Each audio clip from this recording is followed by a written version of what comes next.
Hello and welcome to Foreign Policy Focus, episode 77. I am the show's host, Kyle. In today's show, I'll be answering what I think is probably the big question for today. That's August 9th, 2017, and that is, will North Korea and the United States go to war? So if that is something that you or anybody you know might be interested in, please like the show, share the show, subscribe to the show. However, I feel you could listen to the show and best support the show by sharing it with others. I really appreciate that. It does help the show to grow. I think I'm going to be talking about a ton of important stuff today that I think could be, huge for informing people on what's going on with North Korea. So if everybody could do me a favor and just click the share button real quick, either by going to my Facebook page, Kyle's Files, that's Files, F-Y-L-E-S, or the Facebook page, or the website for the podcast, which is foreignpolicyfocus.libsyn.com. Maybe it can make a small difference. So let's get into the North Korea stuff. I think to understand where we stand today in 2017 in North Korea, we at least need to wind back to 1994 when we have the agreed framework in North Korea. Of course, this was a deal reached by Bill Clinton and the father of Kim Jung Un, Kim Jung Il.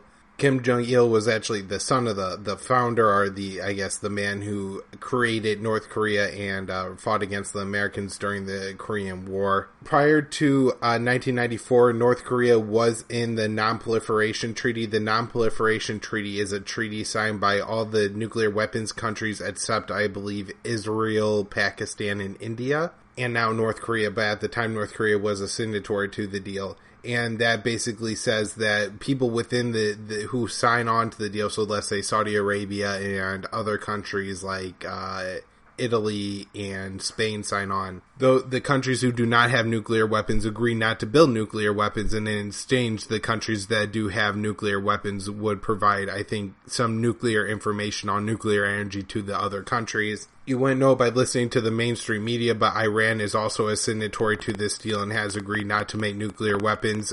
There is an international organization called the IAEA, that's the International Atomic Energy Association, and they have, within the NPT deal, you agree to allow these people to come in and, look and inspect and make sure you're not violating any part of the NPT.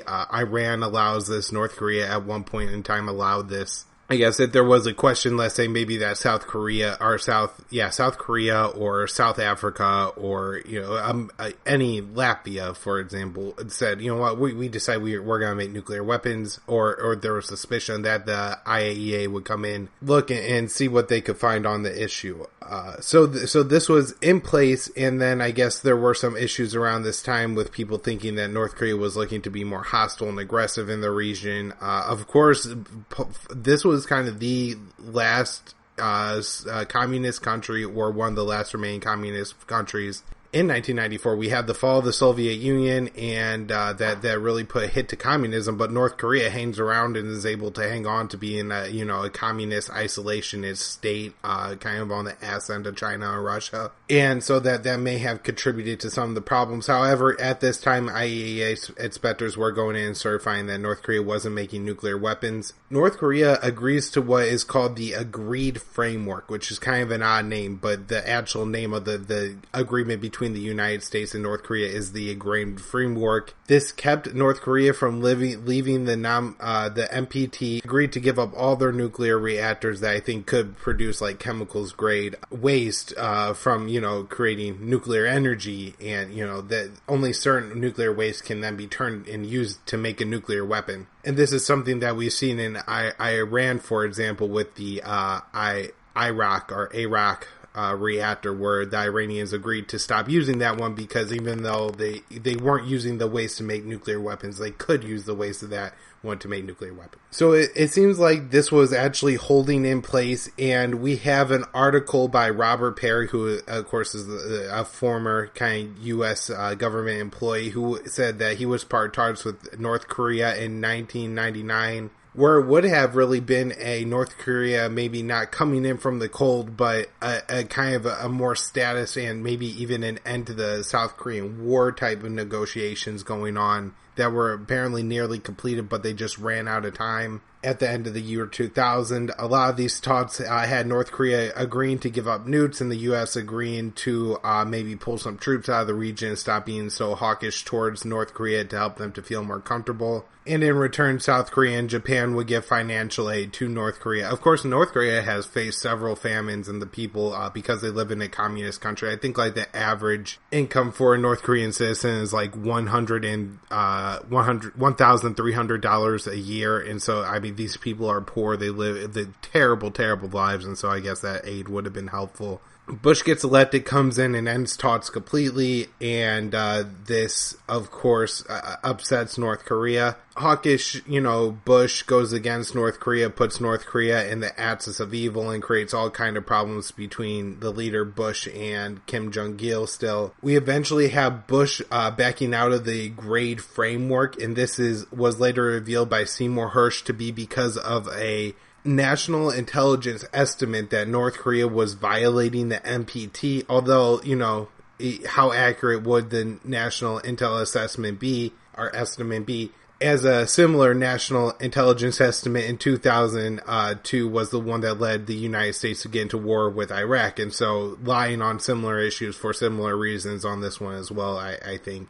Starting in 2004, we have the Six Party talks that eventually fall apart and leads North Korea to start looking to gain nuclear weapons. Remember, this is also after Saddam was overthrown, so I think North Korea probably sees the writing on the wall, which is, get your nuclear weapons or get overthrown by the United States. In 2006, we have North Korea testing at least a semi-successful nuclear weapon. It's not known exactly how big the weapon was, but this was apparently their first actual, somewhat successful, at least, test of a nuclear weapon. It's really not known, a whole lot of actual information about North Korea's nuclear weapon system, even to this day, but I'll get into that later. In late 2007 and 2008, we have Ambassador Hill attempting to get some movement back towards the agreed framework, and this was going pretty well until the neocons realized what was going on, and people like Sam Brownback undermined him and made sure this didn't happen. The Obama years are mostly a punt from Obama. We have this kind of continuous cycle of the United States and South Korea carrying out war games on the border with North Korea there. Occasionally, the United States doing more or less hawkish things like, maybe Obama making some vague threats or having a slight escalation of U.S. forces in the region. And this was usually into reaction to maybe a North Korean missile test or something like that. And, the North Korean missile test could have been in reaction to the U.S. war games to begin with. Kind of that same cycle we always see. No real change either way.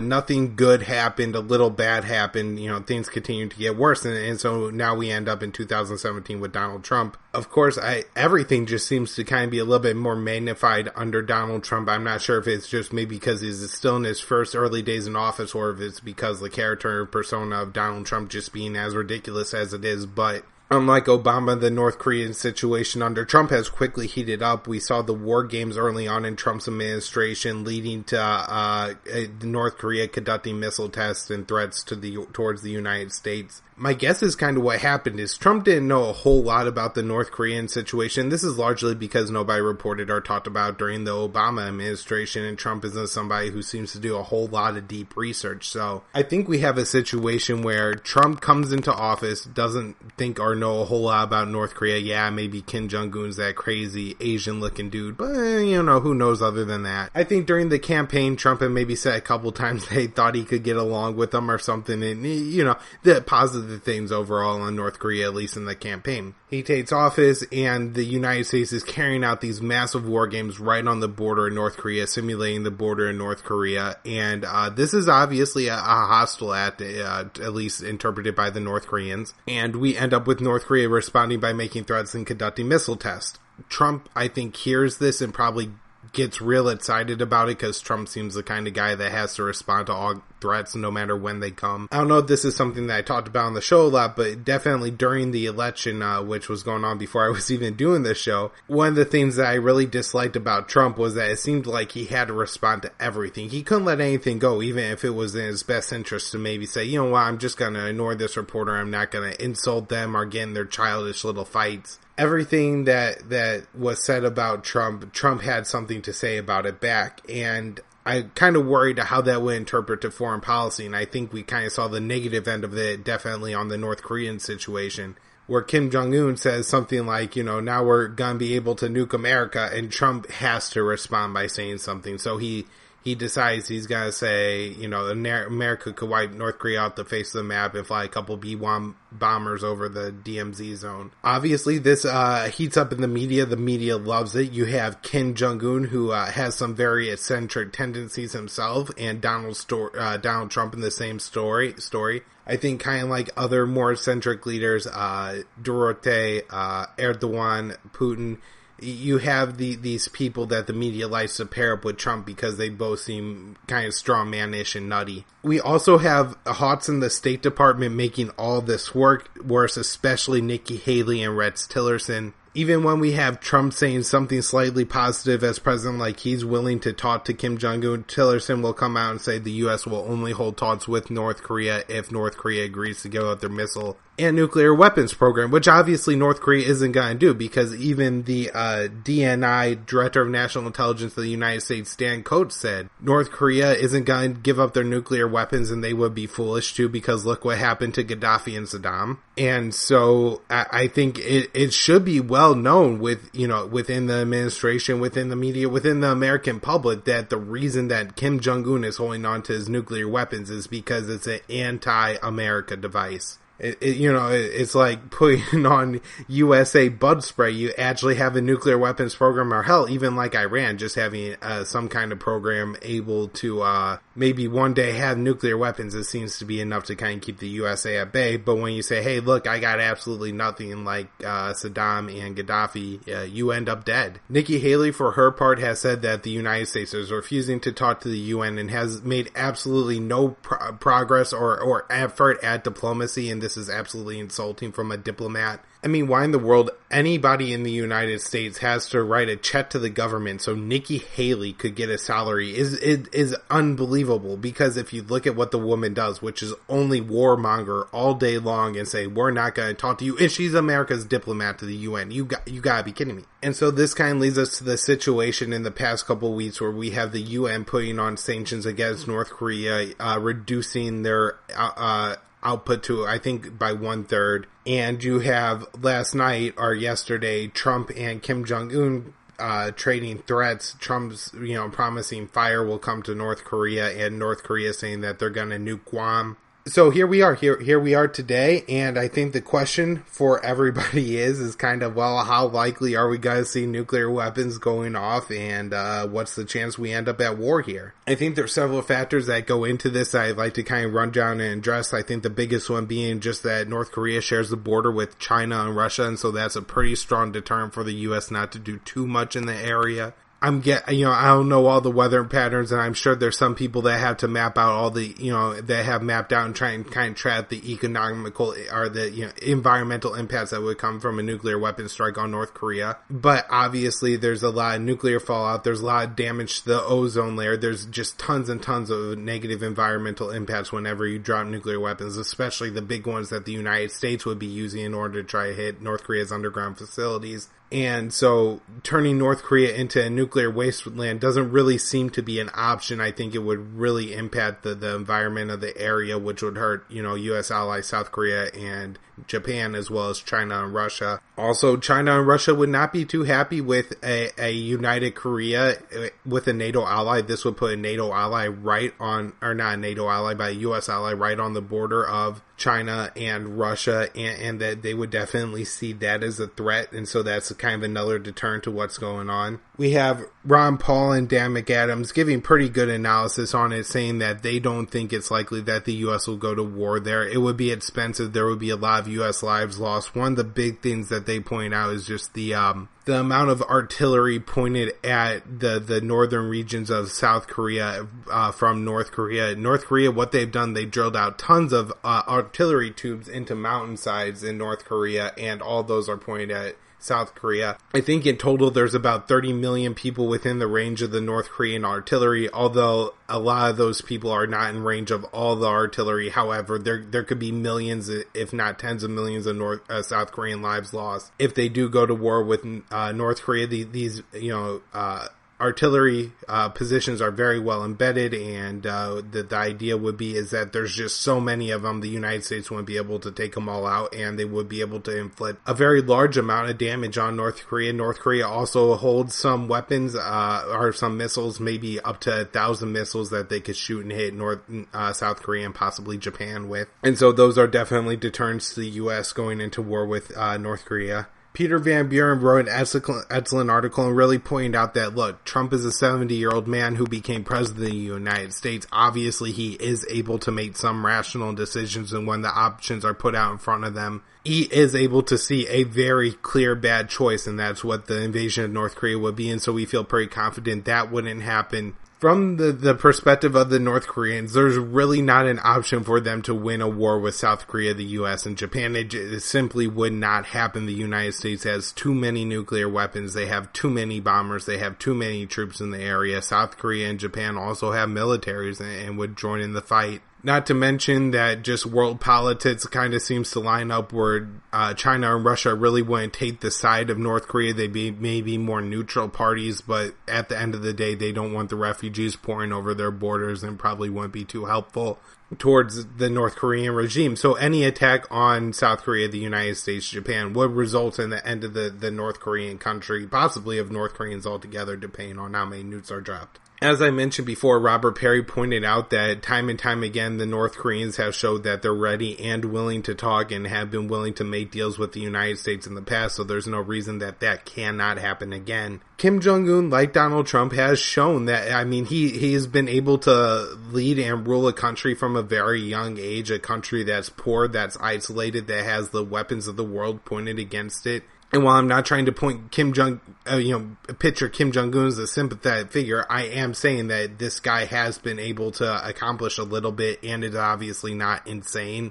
He does seem, there is an administration within North Korea. His father had advisors. Some of those are still his advisors. There is potential that he kills off some people that maybe could one day threaten his rule, but in general, while he may be a quirky kind of guy, I think a lot of that is for internal propaganda and maybe not the most accurate, representation of his mental state when he's maybe standing in front of a subway station with a disco bomb claiming it's a miniaturized nuclear weapon. That looks really kooky to the West, but if you're a North Korean citizen and you're saying to yourself, how are we not all gonna end up dead right here? Well, that shiny little ball, it probably looks really nice, especially since North Korean, media and everything is very censored, and so they don't see, American TV shows and know that anybody could craft together a shiny ball like that and claim it's a bomb. So I don't think that Un is crazy. I think that he is probably, struggling a little bit in his role right now. He does not have a lot of great cards to play at the moment, but he seems to at least have the world believing that he has the nuclear option to play and seems to hold very tightly to that card. He seems to understand that he could threaten the United States and that he could test these missiles as he wants. I'm not sure if he's trying to find his red lines or not, but I also think we just have to look at, the possibility that these are two guys with big egos and they're yelling at each other because they have to look like the biggest man in the room. And if that's the case, hopefully it doesn't lead to war. But as I was saying before, sometimes it seems like Trump can't not respond to threats or anything against him. And so hopefully one day these two don't have to continue to escalate. For that reason, I generally don't think war with North Korea is all that likely. I think at the end of the day, China and Russia would rather appoint maybe another stooge and would try to take out either Kim Jung Un or force a regime change by isolation of North Korea and just really sticking the sanctions on North Korea harder and harder until they kind of just starve out the poor North Korean people. But at the end of the day, war doesn't not seem too likely at this point with me. If war did happen, we have to look at it, like I said before, the environmental fallout I think would be huge. We have the Pacific Ocean right there. And so much very important wildlife and ecosystems are within that portion of the earth, and it would just be a shame if so much of that was contaminated. Also, turning North Korea into a nuclear wasteland would be horrific. The amount of refugees, there's millions of North Koreans weapons and where they would flee. If the government structures fall away, I think many of these people probably don't have a lot of skills because the government forces a lot of these people to just farm all day and then give the products of the labor to the government. And so there would be a real crisis of refugees, probably, mirroring the crisis coming out of the Middle East and Africa right now. I would like to ask if peace is possible, and I guess it's kind of possible. We do have McCain and Tillerson trying to walk back Trump's statements last night, which I thought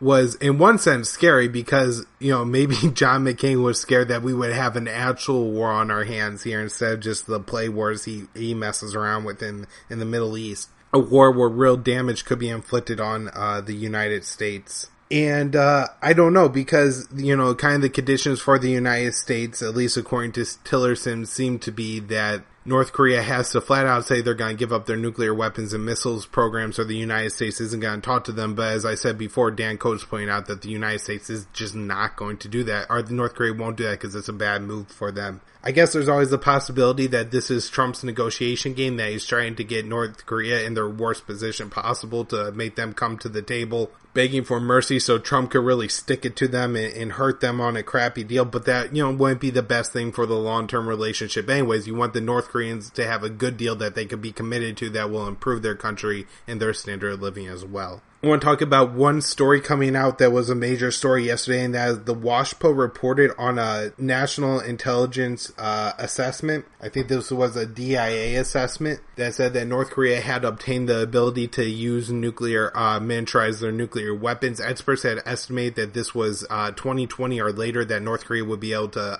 achieve this stage of technology. And so the Washington Post, first off, titles their article just that North Korea can now miniaturize their nuclear weapons. Doesn't say that according to a U.S. report or anything like that. I did see this morning that they had added the comma according to a U.S. intelligence report, but they didn't have that on the original story. Never once in their story do they question maybe why North Korea suddenly gained this technology advantage, or how North Korea did this, or why all the experts were wrong. Never once question anything. They just echo this point, and they say again and again and again that North Korea is a threat to the United States. Look at the ICBMs. Look at the nuclear weapons. Look how reckless Kim Jung Un is. Look at how much more hawkish North Korea is getting, and how much of a threat they are to the United States.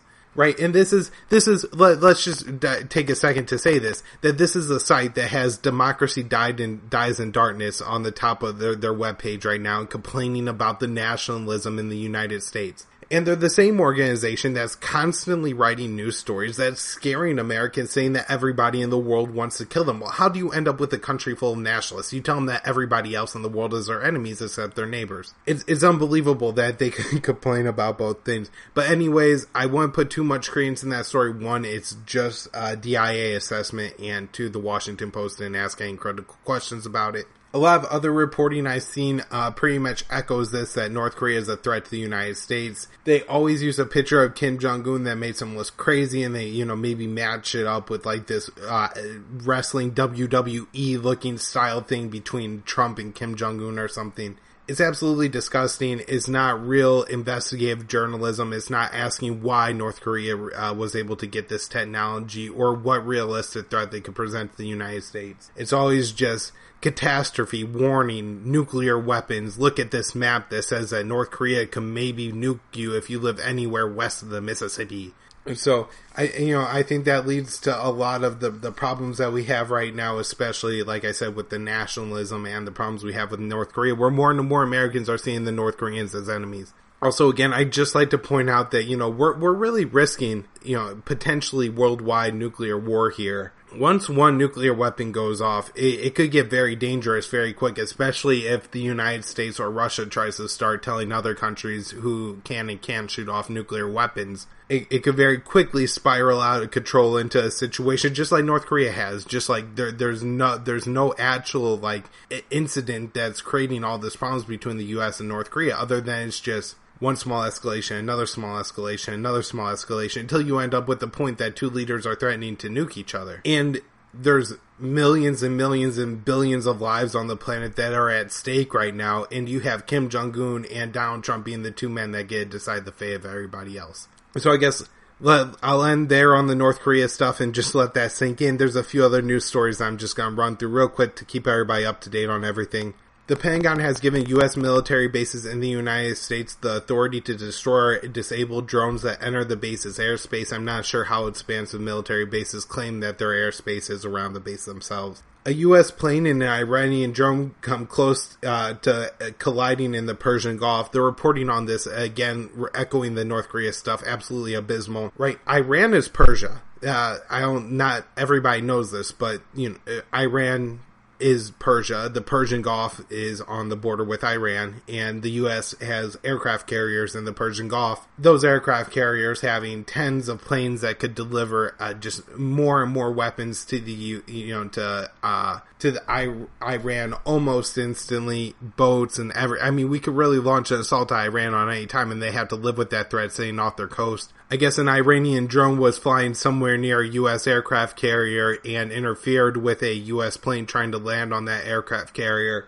And all that's pointed out is how aggressive this is of Iran to be doing this to the United States. But you really want to scratch your head for a minute and think, what are you talking about? This is right next to Iran, not the United States. And just everybody, if you take some time and think for 2 seconds that what if roles were reversed in the Gulf of Mexico, that a U.S. drone interfered with an Iranian ship in the Gulf of Mexico, and maybe that ship is off bombing, the Mexican drug cartels, which are very evil people. But do you think that Americans are going to say, oh boy, that dangerous Iranian, the Americans are really aggressing on the Iranians by flying a drone in the Gulf of Mexico? Stories out of Afghanistan. The Taliban made $3 billion in 2016 on opium trade and may actually be manufacturing and producing their own opium and selling it. The Taliban were behind an attack on Shiite Afghani civilians that I had reported on Monday left 50 dead. I did say that the Taliban condemned this attack, but apparently they were behind it. 66 civilians in total were killed. Hundreds were captured. 230 have now been released, but the estimates are that 100 or more are still held.